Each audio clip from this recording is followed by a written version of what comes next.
Good morning, children. Today I will be taking pronouns for class 6. You already know what is a pronoun. Pronoun means pro, for. Noun, you know, it is a naming word. So a word that is used for a noun or instead of a noun, we call it as a pronoun.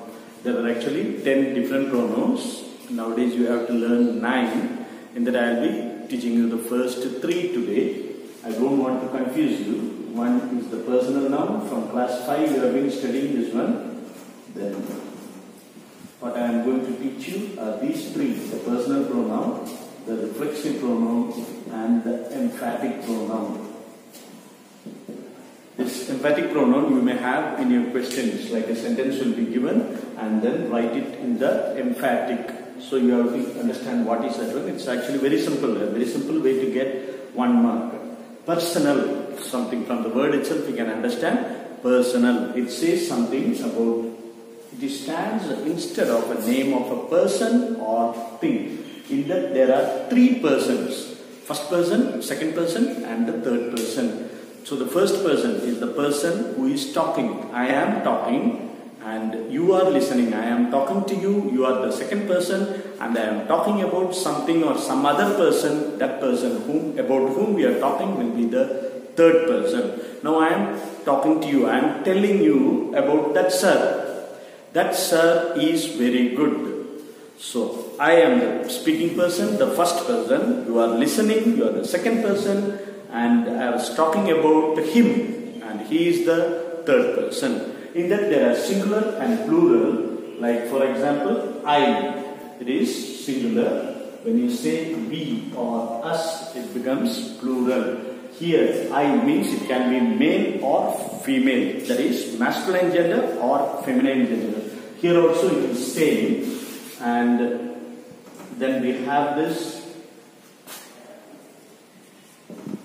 you in plural as well as singular. You, that is also like the first one, it can be masculine or feminine. In this you will understand when I say the sentence, you keep quiet. When I am talking to one person, we say you keep quiet.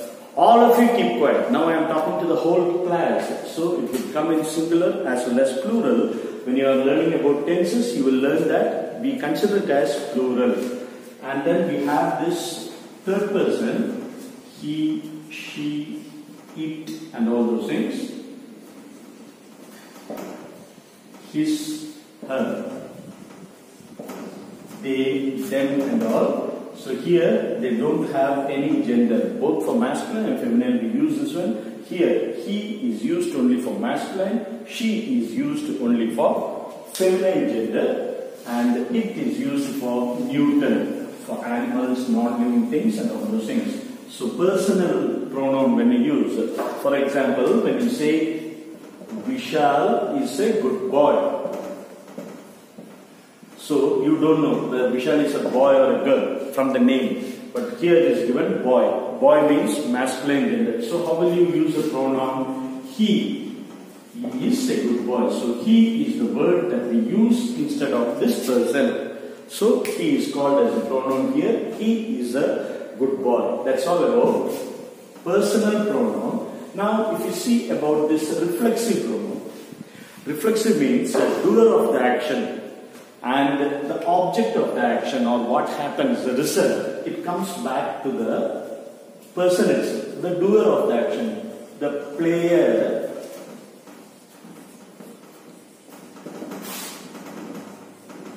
Hurt himself in the field.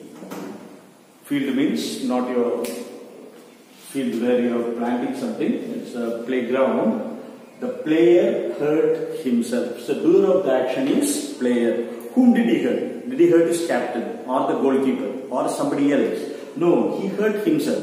When he was kicking the ball, he would have sprained his ankle or something like that. So the doer of the action will have the result of the action also to him, and that is called a reflexive pronoun. Now like this, himself, herself and all those things, from this sentence you will understand better. The player hurt himself. Who? The player is the doer of the action. Whom did he hurt? He hurt himself. Now you see this emphatic. Emphatic means from that word you should be able to understand. emphasis. Emphasis means stress.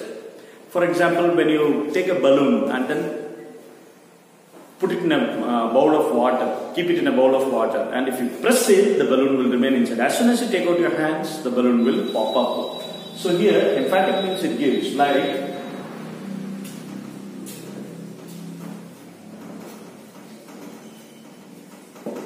she herself did it. She herself did it means we are giving more stress. She did something.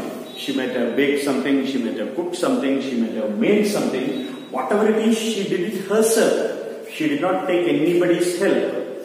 And here, that work, whatever is done, it is given stress. Like for example, she herself drove the car. Might be she does not have a driving license, she doesn't know how to drive a car, but alone she took it. She might have seen her father driving a car and then she herself did it. She did not get anybody's help. So something when you are stressing, we use this emphatic. Now here, himself reflexive, I told you, herself emphatic and how do you find out the difference? It is quite easy. The stress, when you read itself, it will come. We invited the president himself. So here, is it emphatic or reflexive? See here, when you read the sentence, we invited the president himself. So what do you understand from that? None other than the president. The president only we invited for our gathering. We invited the president himself. So you know, a stress is given to that one and himself is emphatic. How do you know it is reflexive? The thing is that reflexive pronoun, it will answer the question whom. When it answers the question whom, it is reflexive. Whom did the player hurt? The player hurt himself. Whom did the player hurt? The player hurt himself. Whereas here, it does not answer the question whom exactly. We invited the president himself. You are giving emphasis. You are giving stress to that one. And so, we call this as emphatic pronoun. So, just to reflect on this one, so that you will understand it better, it's quite easy. Personal pronoun, we have 3 persons. The first person, second person and the third person. First person, I. Second person, you, the listening person. I, the talking person. And you, he, she, it and all those things about whom we are talking, that comes under third person. We have singular as well as plural. Plural, they do not have any gender. Both for boys as well as girls, we say they are playing. It can be boys, it can be girls. When you say singular, he is playing, we understand he is a boy. One boy is playing. When you say she took my bag, so we understand it is a girl. In that plural, there is no gender. Thank you very much. Have a nice day.